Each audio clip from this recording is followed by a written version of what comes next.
If there was no sin in the world, no hardness of heart, there would be no divorce. But there is sin in the world.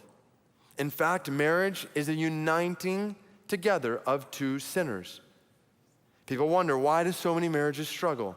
And experts point to all kinds of problems that hinder marital happiness: communication problems, compatibility problems, financial problems, sexual problems, personality problems. And I wouldn't say those aren't problems, they certainly can be.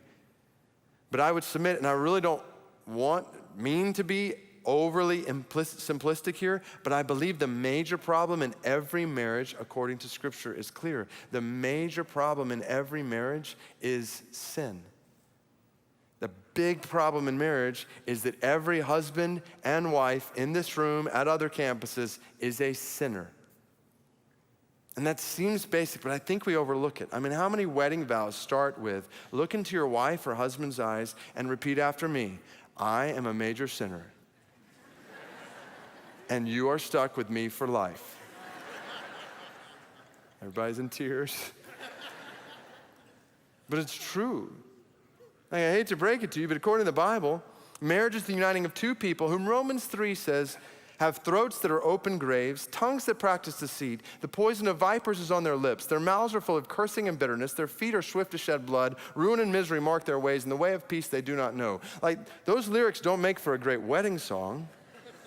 And let's pause while we reflect on the depravity of this man and this woman.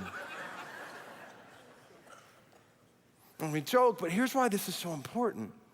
We go to all kinds of books and conferences and seminars and experts on marriage, and as long as we try externally to make things work, if the sin problem is not continually addressed in each of our hearts, then we will be putting Band-Aids on broken limbs.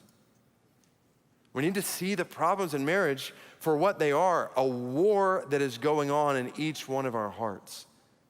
And that's what Jesus is saying here. But we resist this because the last place we want to look when it comes to problems in our marriages is within ourselves.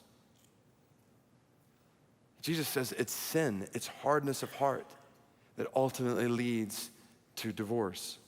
In almost any marital conflict, there are obviously two sides to the story.